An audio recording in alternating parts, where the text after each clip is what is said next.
အားလုံးပဲမင်္ဂလာပါ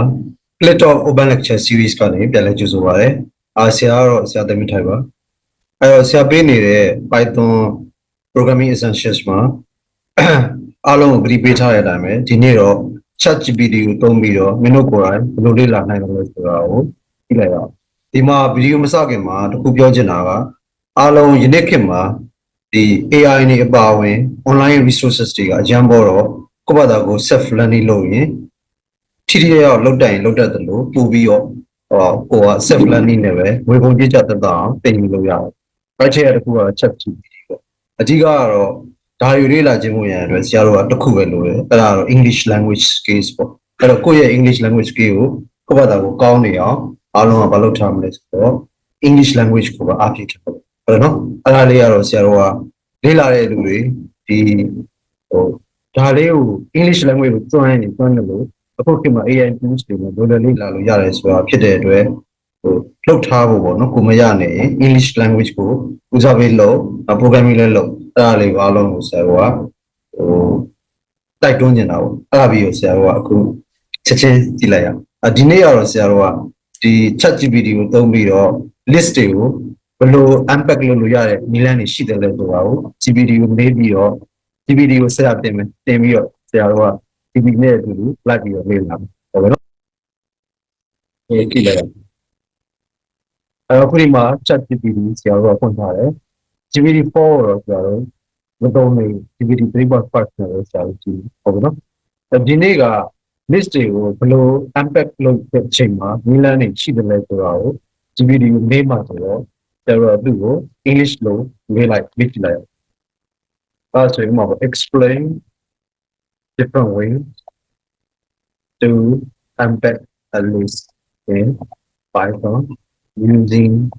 examples. So that's very simple. ဒါနော်ဒီလို English လို့ရေးတတ်ပြီဆိုတာနဲ့ဆရာတော်ရတယ်။အဲ့ဒါပြင်တကယ်တော့ GPT ကဆရာတော် language တွေပါရတော့ဒါမှန်စရာမလိုဘူး။ဒီသူက keywords နဲ့ပဲထုတ်တာဖြစ်တဲ့အတွက် grammar တွေတော့သိမှန်စရာမလိုရ။ဒါပေမဲ့ of course ကိုကတကယ်အဆင့်မြင့်တဲ့ advanced အသုံးတွေကိုရေးချင်ရင်တော့ language မှန်လေးကောင်းနေပေါ့နော်။ language မှန်လေးကိုပြောချင်တော့နဲ့ချွတ်သူ့ကိုမေးပြီးတော့လိုချင်တာကိုရအောင်လုပ်နိုင်တာပေါ့။အဲ့ဒါကြောင့်မို့လို့စောစောပြောတာအင်္ဂလိပ်စာကိုလေ့လာထားလို့ပြောတာ။အခုမေးလိုက်ရောမေးပြီးတော့အဖြေကိုကြည့်အောင် right အဲ့ဒါသူကဆရာတို့ကိုနီလန်းနေပြောနေဒါနော် so နာသူလုတ်နေလေစေလုတ်ပြီးဆရာတို့သူလုတ်ပြီးရဲ့ချိန်မှာဆရာတို့ကြည့်အောင် right ဒါဒီမှာနီလန်း3ခုပြောပြီး4ခု5ခု6ခု okay နီလန်း6ခုသူပြောတယ်ပေါ့ဟုတ်ပြီနော်အဲ့တော့ဆရာတို့ကနီလန်းတွေကိုကုတ်တီမသွားခင်မှာအရင်ဆုံးဒီထဲမှာပဲ chat GPT တော့တစ်ခါလေးကြည့်လိုက်အောင်အသေးစိတ်လည်းသူက English language ကိုသုံးပြီးရှင်းတာဖြစ်တဲ့အတွက်မင်းတို့ English language ရရင် programming ကို ACC လေ့လာလို့ရတယ်။ဒါနော်အခြေခံလေးကိုခဏတည်းတော့တင်ပေးလိုက်ရင်ကျန်တာကြတော့ဒီ GPT ကိုကြည့်ပြီးတော့ပဲလေ့လာလို့ရနေပြီခုခေတ်မှာရနော် right အဲဆိုပထမဆုံးနီလန်းကသူဘာပြောလဲဆိုဒီမှာ list တစ်ခု1 2 3ဆိုပြီးရှိရဲအဲ့ဒါကိုဖြည့်ခြင်းဥပမာပေါ့ဒီ list ထဲမှာ element 3ခုရှိရ1 2 3အဲ့3ခုကိုvariable 3ခုနဲ့တစ်ခါလေးတွဲကျင်တယ်ဆိုရင် variable 3ခုကိုဒီဘက်မှာ comma ခံပြီးရေးလို့ရတယ်အဲ့လို unpack အလွယ်ဆုံး unpack လုပ်တာအဲ့ဒါပေါ့ abc equal my list ဆိုလို့ရှိရင် a က1 b က2 c က3ရအောင်ဟုတ်နော်အဲ့နောက်နည်းလမ်းကြည့်အောင်နည်းလမ်းကြတော့ဒီပထမဦးဆုံးဒီမှာဆိုရင် my list ဆိုပြီး1 2 3 4 5ရှိတယ်အဲ့ထက်ကပထမဦးဆုံးအလုံးကို1ပေါ့သူ့ကို first ဆိုတဲ့ variable မှာတင်ထားပြီးတော့ကျန်တဲ့2 3 4 5ကို list တစ်ခုအနေနဲ့သိညင်ဒီမှာ star ဆိုတဲ့ asterisk sign ကိုတော့ asterisk rest လို့ rest က variable name ပဲเนาะကိုကြတာပေးလို့အဲ့ကပဲ a b or rest any name star rest လို့ပေးလိုက်ရင်ကျန်တဲ့2 3 4 5ဒီအဲ့ rest ဆိုတဲ့ variable ထဲမှာဝင်သွားပြီတကယ်လို့ a လို့ချင်း star a equal my list ပေါ့ဟုတ်ပြီเนาะအဲ့ဒါကဒုတိယနီလန်းဟုတ်ပြီအဲ့တော့ဆရာဒီမှာ spider တက်လာပြီဆိုတော့နီလန်းတွေကိုတခါတည်းချက်ချင်းကြည့်ကြည့်အောင်ဓမ္မကပထမနီလန်းကိုကူးလိုက်မယ် spider ထဲမှာထည့်လိုက်မယ်ထည့်ပြီးတော့ run ကြည့်မယ်ဟုတ် run လိုက်ပြီ run လိုက်လို့ရှိရင်အခုဆိုရင်1 2 3ဆိုတဲ့ list ရှိတယ်သူ့ abc နဲ့ unpack လုပ်ထားတာဖြစ်တဲ့အတွက်ဘာဖြစ်လဲဆရာတို့ကဒီမှာဒီမှာ connected count နဲ့ဆိုခဏဆောင် a ထဲမှာ1ဝင်သွားမယ် b ထဲမှာ2ဝင်သွားမယ် c ထဲမှာ3ဝင်သွားမယ်ကြာနော်ဒီမှာ count ကိုစောင့်နေနေ okay is ready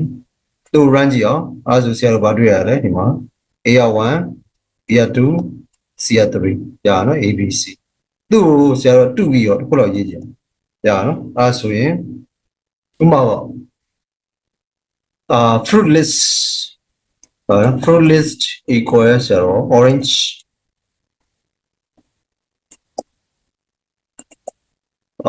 mango papaya အဲ့လိုရှိရဆိုတော့အဲ့ဒါကိုသူ့ကိုဆရာတော်ကfruit 1 2 3ဆိုတဲ့နာမည်နဲ့တွဲကျင်တယ်ဆိုတော့အဲ့ဒါ fruit 1, fruit 2, fruit 3 equal fruit list that's all ရနော်ဒါဒီဆရာတော်ကဖြီးရအောင်အောက်သူ run ကြည့်အောင် run ကြည့်မယ်ဆိုရင် okay fruit list မှာ L ကအကြီးနဲ့ဟုတ်နော်ပြန် run ကြည့်လိုက်မယ် run ကြည့်လိုက်ရင်ဒီမှာအဖြေပင့်ထုတ်ထားလို့မတွေ့တာဒီမှာ console ထဲမှာတိုက်ရိုက်တောင်းလို့ရတယ် fruit 1က orange fruit 2က mango fruit 3က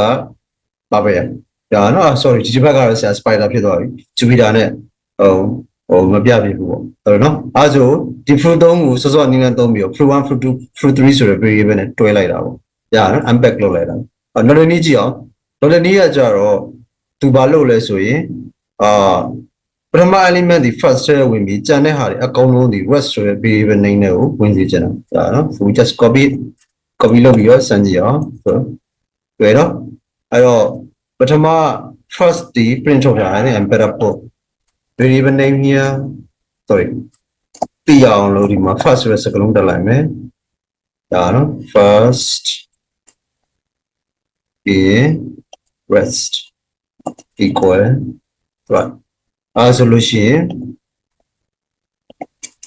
first ဆိုတဲ့ variable ထဲမှာ1ဝင်သွားပြီးတော့ rest ဆိုတဲ့ equal ထဲမှာ1 2 3 4 5ဝင်သွားတယ်ဆိုတော့ဆရာတို့ရဲ့ fruit list ကိုလည်းအဲ့တိုင်းကြည့်ကြည့်အောင် orange ကိုပထမတစ်ခုတည်းထည့်ပြီးတော့ mango papaya ကိုနောက်ကျန်တဲ့ဥစ္စာကို mango papaya list တစ်ခုလုပ်ပြီးသိမ်းစေချင်တယ်ဆိုတော့အဲဆိုဘာလို့ရလဲဥပမာပေါ့my favorite fruit comma no others star others equal fruit list as I မှာဒီကောင် run ကြည့်လိုက်ရင် favorite fruit ဒီဘယ်လိုဖြစ်သွားမလဲ orange ဖြစ်သွားမယ်ပထမဆုံးလုံး star other ဒီ mango နဲ့ papaya ဖြစ်သွားတယ်ကြာနော်ကြည့်ကြည့်ရောfavorite fruit ဒီ orange ကြာနော်အဲ့ဒါပြီးရင် others ဒီဘယ်ဖြစ်သွားမလဲ mango နဲ့ papaya ဖြစ်သွားကြာနော် so there's second way to unpack a list right now တတိယနည်းလမ်းကိုကြည့်အောင်တတိယနည်းလမ်းကတော့ဒါကတော့ရှင်းပါတယ် while သူ့ကိုဘာလုပ်မလဲဆိုရင်for loop ကိုတုံးပြီးတော့ဖြန့်ထားတာပေါ့အားလေးတစ်ချက်ကြည့်လိုက်အောင်ဒီကောင်ကိုကြည့်ရင် my list ဆိုပြီးတော့ one number ရှိရ one string ရှိရအဲ့ဒါကို Jupyter ဆိုတာဘာလို့ Jupyter လို့တည်းလက်သေးခွင်းနဲ့အဲ့ဒါဒီကောင်ဘာလို့ပြောလဲဆိုတော့ Jupyter list ဆို Jupyter လို့ပြောဘာလို့ Jupyter ကို list လုပ်ထားလို့ဒါနော် one ဆိုတဲ့ integer ရ one string ရ two integer two string အဲ့ဒါကို Jupyter တစ်ခု three integer three string Jupyter တစ်ခုအဲ့ Jupyter သုံးခုမှာ list ပြန်လုပ်ရအဲ့ဒါဆိုသူ list of Jupyter ဆိုတော့ဒါကိုဖြည်းဖြည်း for loop ကတော့မင်းတို့သင်မိတာဆိုတည်ရ for number comma name in my list ဒီမှာ list ထဲမှာရှိရတန်ဖိုးဒီ Jupyter ဒီအတွဲလိုက်ရှိနေအဲ့အတွဲလိုက်ကိုတစ်ခါတည်း number နဲ့ name ဆိုပြီး variable နှစ်ခုပေးပြီးတော့ဖြည့်လို့ရတယ်ဒါတော့မှာ for number comma name in my list ဆိုရင် my list ကိုဖြည့်ရတဲ့အချိန်မှာပထမတစ်ခေါက်မှာ1 comma 1ပေါ့1 comma 1ကိုဒီမှာ number name နဲ့တွဲတာဖြစ်တဲ့အတွက်ရှေ့ရဲ့ numberဒီ1ဖြစ်သွားပြီးတော့နောက်က name ဒီ1ပေါ့စလုံး1ပေါ့နော်ဒုတိယတစ်ခေါက်မှာဆိုရှေ့ရဲ့ name ဒီ integer 2နောက်ကရှေ့ရဲ့ number ဒီ integer 2နောက်က name ဒီ string 2အဲ့လိုပဲတတိယတစ်ခေါက်ဆိုရင်ရှေ့ရဲ့ number 3 name က string 3ဖြစ်မယ်အဲ့ဒါကိုသူကဒီမှာအလွယ်ရိုး f string literal string နဲ့ print ထုတ်ထားတာပေါ့ you just run it လို့ရှိရင်ဘာဖြစ်လဲတွေ့နော်1 is 1 2 is 2 3 is 3ဒါဒီမှာပေါ့လို့တော့ဒီမှာ number ဆိုတော့ for loop နဲ့ဖြည့်ထားတဲ့ unpack လုပ်ထားတဲ့ number နဲ့ name ကိုယူတာပေါ့ဒါနော် so this is the third way to unpack a list now စရောနည်းလမ်းကိုကြည့်အောင်စရောနည်းလမ်းကျတော့မလို့ချင်းတဲ့ကောင်တွေကိုခြံခဲ့တာပေါ့အခုဒီမှာဆိုရင်1 2 3 4 5ဆိုပြီးတော့ number list တစ်ခုရဲ့အဲ့ထဲကနေဥပမာပေါ့1ကိုလိုချင်တယ်3ကိုလိုချင်တယ်5ကိုလိုချင်တယ်1ကို a ဆိုတဲ့ variable မှာသိမ့်မယ် 3ကို C ထဲမှာတိတ်မယ်5ကို E ထဲမှာတိတ်မယ်မလိုချင်တဲ့ကောင်တွေကို underscore နဲ့ပဲထားခဲ့မယ်ဟုတ်နော်ဒီနည်းနဲ့လည်း list ကိုဖြီးလို့ရတယ် alright စမ်းကြည့်အောင်အဲ့ဒီမှာ print ထုတ်လိုက်ရင် A ဒီဘာဖြစ်သွားမလဲ1 C ဒီ 3 E ဒီ 5ဆိုတော့ဆရာတို့ရဲ့ fruit list ကို item ထုတ်ကြည့်လို့ရတယ်နော်ထုတ်ကြည့်ရင် orange ကိုယူမယ် mango မယူ papaya ကိုလည်းယူမယ်ဆိုတော့အဲဆိုမှ f1 underscore မယူဘက်က underscore f2 is equal to fruit list ဒီကောင် run လိုက်ရင်ဆရာဒီမှာ print ထုတ်မထားဘူး print ထုတ်မထားတော့ f1 console နဲ့ခေါ်ကြည့်လိုက်ရင် orange f2 console နဲ့ခေါ်ကြည့်လိုက်ရင် papaya ဂျားတွေက mango ဒီ comment ထားတဲ့အတွက် underscore ဘာမှမဝင်သွားဘူးသူကဒါနော်အဲ့ဒီတော့ဆရာတို့က list ကို unpack လုပ်တဲ့အချိန်မှာမလိုချင်တဲ့နေရာရှိရင်အဲ့လိုမျိုး underscore ထားပြီးလုပ်တယ်Jupyter သမားတွေကတော့ဆရာတို့ဒီမှာ console မှာရိုက်လို့မရအောင်မင်းတို့ကတော့ print ထုတ်ကြည့်မှရမယ်ဒါလုပ်ကြည့်မယ်ဟုတ်နော်ဒါပြီးပြင်စမနီလန်းကြည့်အောင်ပြင်စမနီလန်းကကြတော့ဒီမှာ list ကိုဒီ nested list ဖြစ်နေ list ရဲ့အတွင်းမှာ list ဝင်တာဒုတိယအဆင့် list ပါနေတာဒီမှာဆိုရင်1ဆိုတဲ့ integer ရဲ့4ဆိုတဲ့ integer ရဲ့ပြီးရင်2 3ဆိုတဲ့ list တစ်ခုထပ်ရှိအဲ list တစ်ခုကိုမှ list ထဲမှာ element တစ်ခုနဲ့ထပ်သုံးထားတယ်အဲ့တော့ nested list လို့ပြောတယ်အဲ့တော့ list ရဲ့အတွင်းမှာရှိ list ကိုဖြည့်ခြင်းရင်လို့လို့ရလဲဆိုဒီမှာကျူပဲပုံစံမျိုးလက်သက်ခွင့်နဲ့ရေးပြီး b, c ကိုပေးလိုက်လို့ရတယ်အဲ့ဒါဆို a ဒီ1ရပါပြီရော2ဒီ b ရဲ့ဝင်သွားမယ်3ဒီ c ဆိုတဲ့ name နဲ့တွဲမယ်4ဒီ d ဆိုတဲ့ name နဲ့တွဲသွားတယ်ဒါနော်အဲ့ဒါဆရာတော့ nested list ဖြစ်လာခဲ့ရင်အဲ့တိုင်း unpack လုပ်လို့ရတယ်ဒီမှာ run ကြည့်လိုက်လို့ရှိရင် a ကို print ထုတ်ထားတာ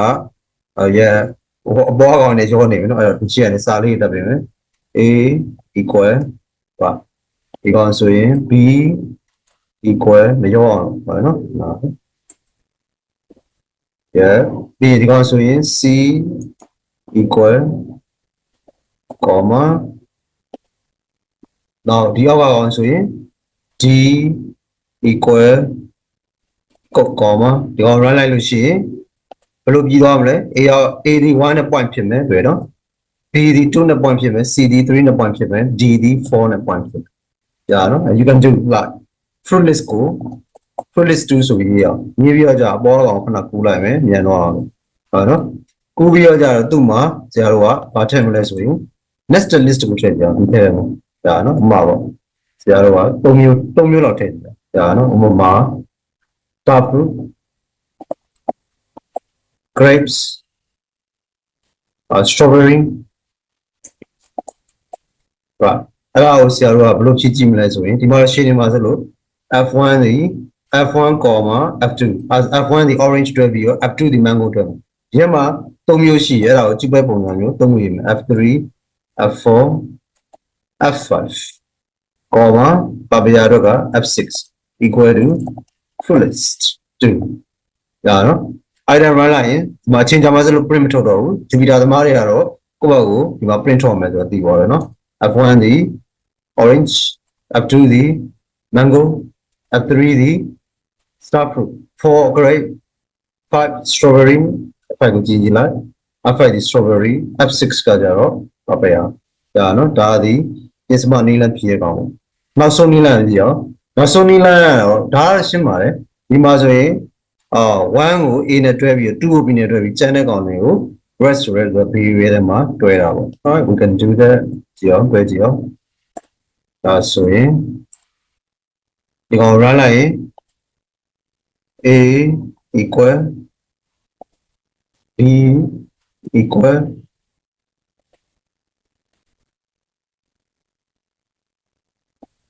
rest equal right ဒီကောင် run ကြည့်ရင် a ဒီ1နဲ့တွဲသွားပြီးတော့ b ဒီ2နဲ့တွဲမယ်ကျန်တဲ့2 3 4 5ဒီ rest ထဲဝင်သွားမယ်ရနော်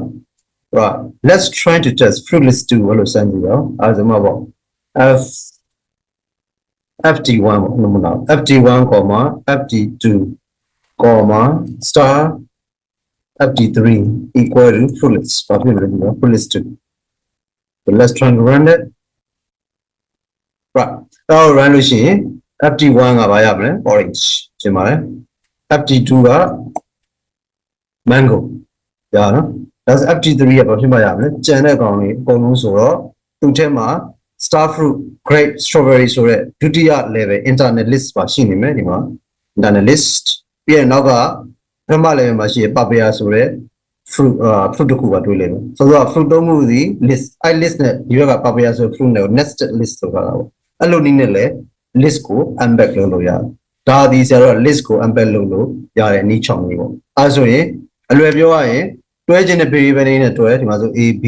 ကျန်တာတွေကကြတော့ main တွဲခြင်းတဲ့နာမည်ပေးပြီးတော့ကြတော့ကျန်တဲ့ကောင်တွေကို star နဲ့တွားလိုက်ရင်သူကကျန်တာတွေကို list နဲ့ထုတ်ပေးမယ်အဲ့ဒါမှ nested list ဖြစ်နေလေသူကအဲ့ nested list ကိုဆွဲပေးတယ်